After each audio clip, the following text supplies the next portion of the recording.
En una escuela llena de historias asombrosas, una profesora cometió un acto inesperado al enviar a casa a una niña negra sin pantalones, sin imaginar que, tras ese gesto aparentemente insignificante, se ocultaba un secreto aún más impactante. Su familia estaba ligada al legendario Snoop Dogg, dando inicio a una trama repleta de giros sorprendentes y enigmas que desafían todas las convenciones. La pistola temblaba en la mano de Snoop mientras apuntaba al hombre que alguna vez consideró un padre. El sudor frío resbalaba por su frente, mezclándose con la sangre seca de un corte sobre su ceja izquierda. La Catedral de San Cristóbal, normalmente un santuario de paz, ahora era testigo silencioso de una traición que había tardado 20 años en revelarse. «Baja el arma, hijo», murmuró Calloway con una calma perturbadora. «Sabes que no lo harás». «No. Me llames hijo». La voz de Snoop se quebró. Todo este tiempo, las desapariciones, los terrenos, las familias destrozadas, todos te veneraban como el benefactor del pueblo, mientras tú, un trueno retumbó en la distancia, como si el cielo mismo quisiera participar en aquella confrontación. La luz del amanecer comenzaba a filtrarse por los vitrales, proyectando manchas de colores sobre el piso de mármol donde yacía el cuerpo. Jade Kayla, inconsciente pero aún respirando. «Lo que hice lo hice por este pueblo», respondió Calloway dando un paso adelante. «Por ti, por Mónica». Snoop ajustó su agarre sobre la pistola.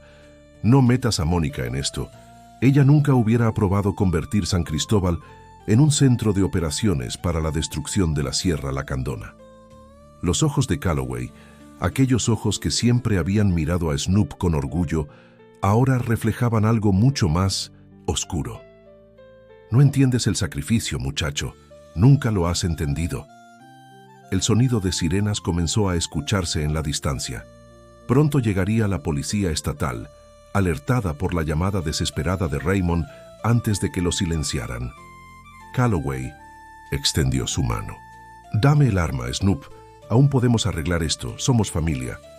Fue entonces cuando Kayla comenzó a moverse, su mano buscando la pequeña memoria USB que contenía toda la evidencia. Documentos, grabaciones, 20 años de crímenes meticulosamente registrados. Snoop lo sabía. Tenía que tomar una decisión y tenía que tomarla ahora. 6 meses antes, Snoop Brodus había regresado a San Cristóbal de las Casas después de 10 años de ausencia. Con 32 años y un doctorado en antropología, volvía para documentar las tradiciones indígenas de la región. Al menos, esa era la versión oficial. El verdadero motivo de su regreso estaba enterrado en un correo electrónico anónimo que había recibido 3 semanas antes. Mónica no murió por causas naturales. La verdad está en San Cristóbal. La muerte de Mónica había sido el motivo por el cual Snoop abandonó México. Depresión severa, habían dicho los médicos. Un suicidio trágico pero previsible para una viuda que nunca superó la pérdida de su esposo. Snoop tenía apenas 22 años entonces, y la culpa por no haber visto las señales lo perseguía como una sombra. Ahora, a su regreso, encontró un San Cristóbal transformado. La pequeña ciudad colonial que recordaba se había convertido en un destino turístico floreciente, con hoteles boutique y restaurantes de lujo que bordeaban sus calles empedradas. Y detrás de esta transformación estaba señor Calloway, el socio de su difunto padre y el hombre que había actuado como su mentor tras quedar huérfano.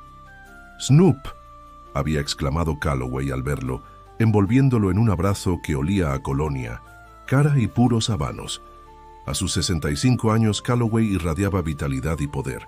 Su cabello plateado perfectamente arreglado y su impecable guayabera blanca contrastaban con las profundas arrugas que surcaban su rostro bronceado. El hijo pródigo regresa.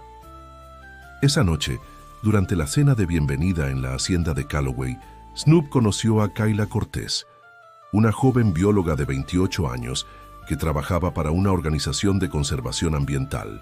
Con su cabello negro trenzado y sus ojos intensos, que parecían desafiar a cualquiera que subestimara su inteligencia, Kayla captó inmediatamente la atención de Snoop. «Estamos documentando la destrucción sistemática de la selva», le había explicado Kayla en un susurro mientras todos brindaban por el regreso de Snoop. Alguien está sobornando a funcionarios para obtener permisos de tala y construcción ilegales, terrenos protegidos, territorios indígenas. Nada parece detenerlos. ¿Y tienes alguna pista sobre quién podría estar detrás?, preguntó Snoop, intrigado por la pasión con la que hablaba. Kayla miró brevemente hacia donde estaba Calloway, conversando animadamente con el presidente municipal. Tengo mis sospechas, pero necesito pruebas. En los días siguientes, Snoop dividió su tiempo entre su supuesta investigación antropológica y reuniones clandestinas con Kayla. Cada vez que se veían, ella le revelaba más detalles sobre la red de corrupción que estaba destruyendo la región. No es solo la tala, explicó Kayla una tarde, mientras caminaban por un sendero apartado del bosque. Hay personas que se oponen y desaparecen, familias enteras reubicadas a la fuerza. Es como si alguien estuviera limpiando el terreno para un proyecto enorme. Mientras profundizaba en su investigación, Snoop comenzó a encontrar conexiones inquietantes con su propia historia familiar. Su padre había sido un reconocido ingeniero civil y socio de Calloway en varias empresas constructoras. Su muerte, en un accidente en la carretera cuando Snoop tenía apenas 8 años, había dejado a Calloway como único propietario del negocio.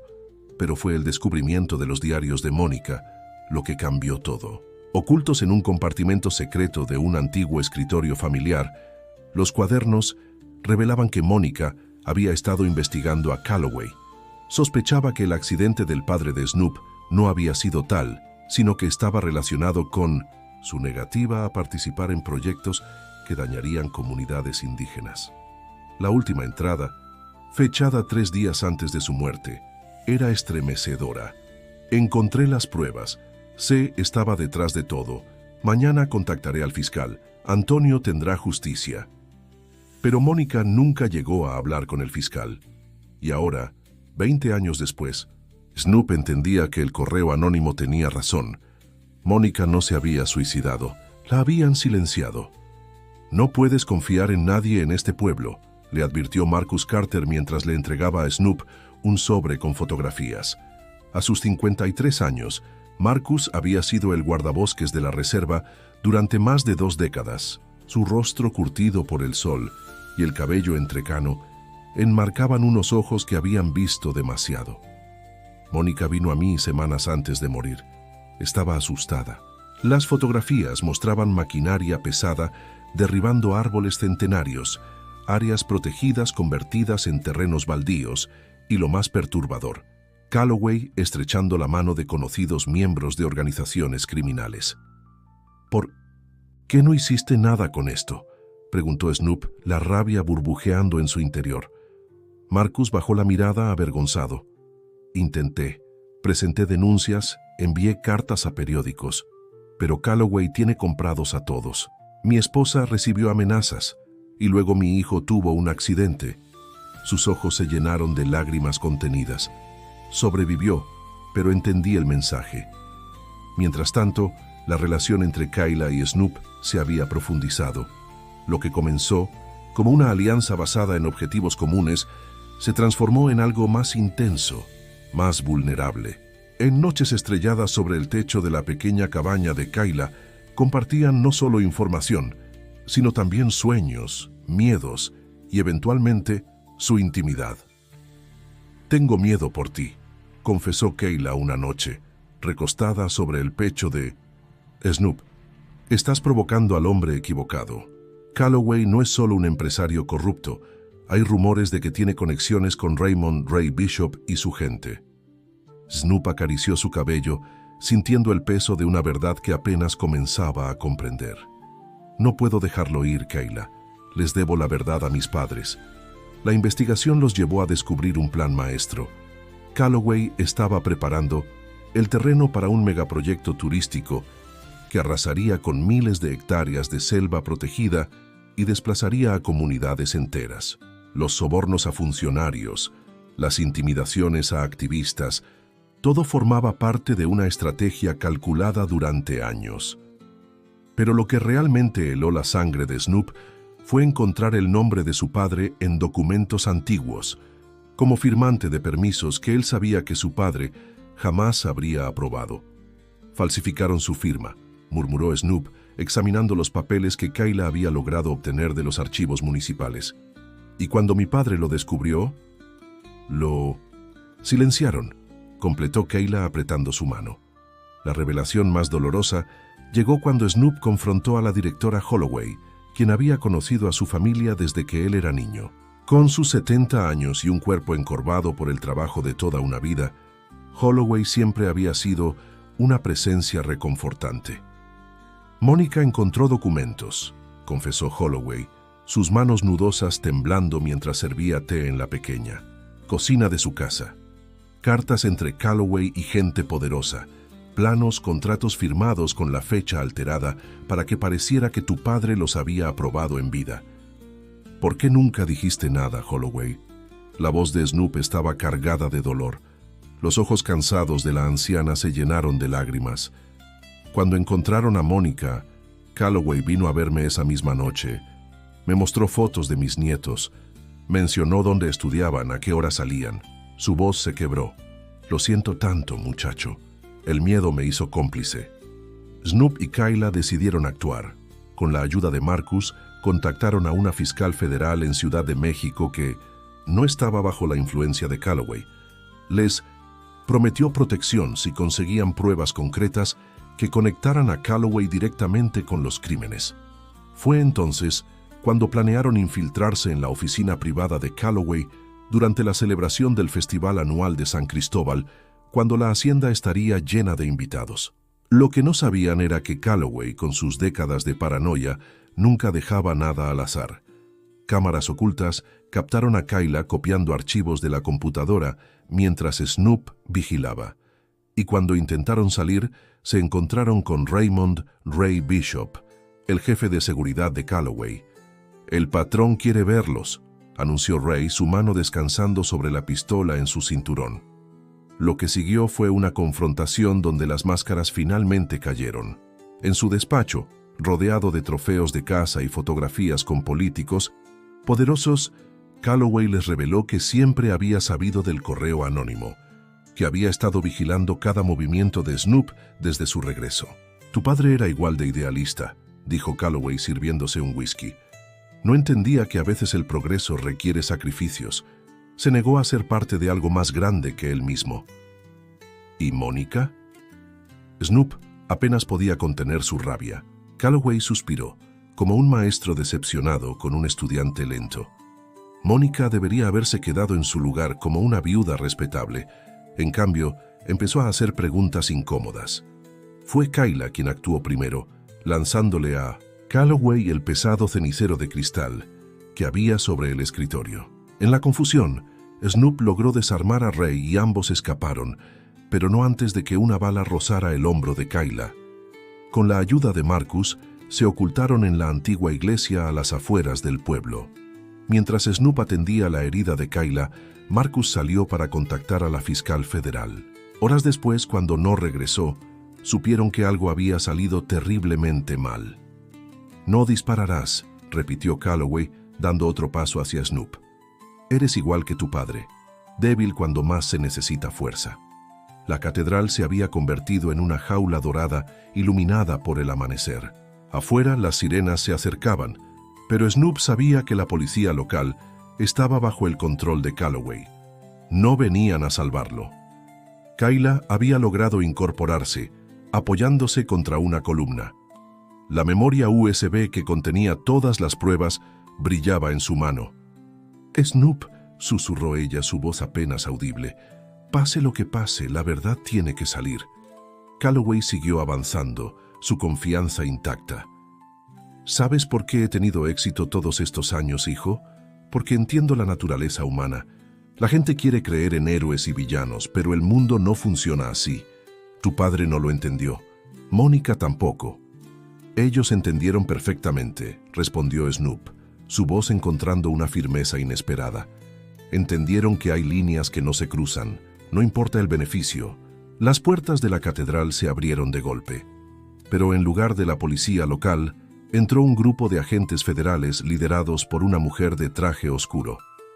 La fiscal Carter había recibido el mensaje de Marcus después de todo. El rostro de Calloway perdió todo color. Por primera vez, Snoop vio miedo en aquellos ojos que siempre habían irradiado control absoluto. «Señor Calloway», anunció la fiscal, «está usted detenido por los asesinatos de los padres de Snoop Brodus, por crímenes ambientales, extorsión y una lista que seguirá creciendo en las próximas horas». Mientras los agentes esposaban a Calloway, este miró a Snoop con una mezcla de odio y algo más. «¿Respeto? Subestimé tu determinación», dijo finalmente. «Tal vez eres más parecido a Mónica de lo que creí». Kayla se acercó tambaleante a Snoop, entregándole la memoria USB. «Lo logramos», susurró apoyándose en él. Pero la victoria tenía un precio. Mientras salían de la catedral, un agente se acercó con noticias sobre Marcus. Lo habían encontrado en el camino a la ciudad, su camioneta destrozada en el fondo de un barranco. Había logrado enviar su ubicación a la fiscal antes de perder el conocimiento, pero sus heridas eran graves. En ese momento, mientras el sol ascendía completamente sobre San Cristóbal, iluminando sus calles empedradas y tejados de terracota, Snoop entendió que la justicia nunca es un camino recto y limpio. Es un sendero escarpado donde cada paso cuesta sangre y sacrificio. 3 meses después, Snoop contemplaba el amanecer desde la colina que dominaba San Cristóbal. La ciudad comenzaba a despertar, sus luces titilando como estrellas caídas. A su lado, Kayla revisaba documentos para la audiencia final contra Calloway, quien enfrentaba cadena perpetua. «Marcus saldrá del hospital mañana», comentó Kayla, cerrando su carpeta.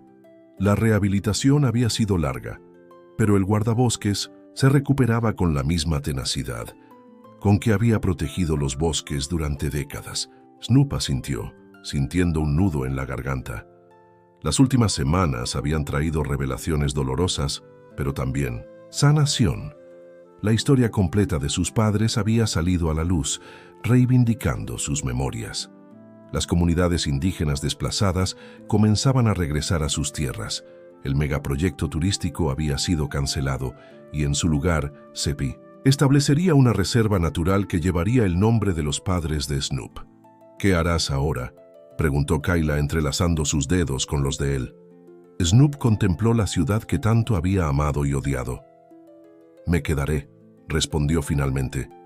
«Hay mucho por reconstruir aquí». En el horizonte, las nubes se teñían de naranja y rosa, prometiendo un nuevo día. San Cristóbal, como Snoop, había sobrevivido a su noche más oscura. Ahora, juntos, darían la bienvenida al amanecer.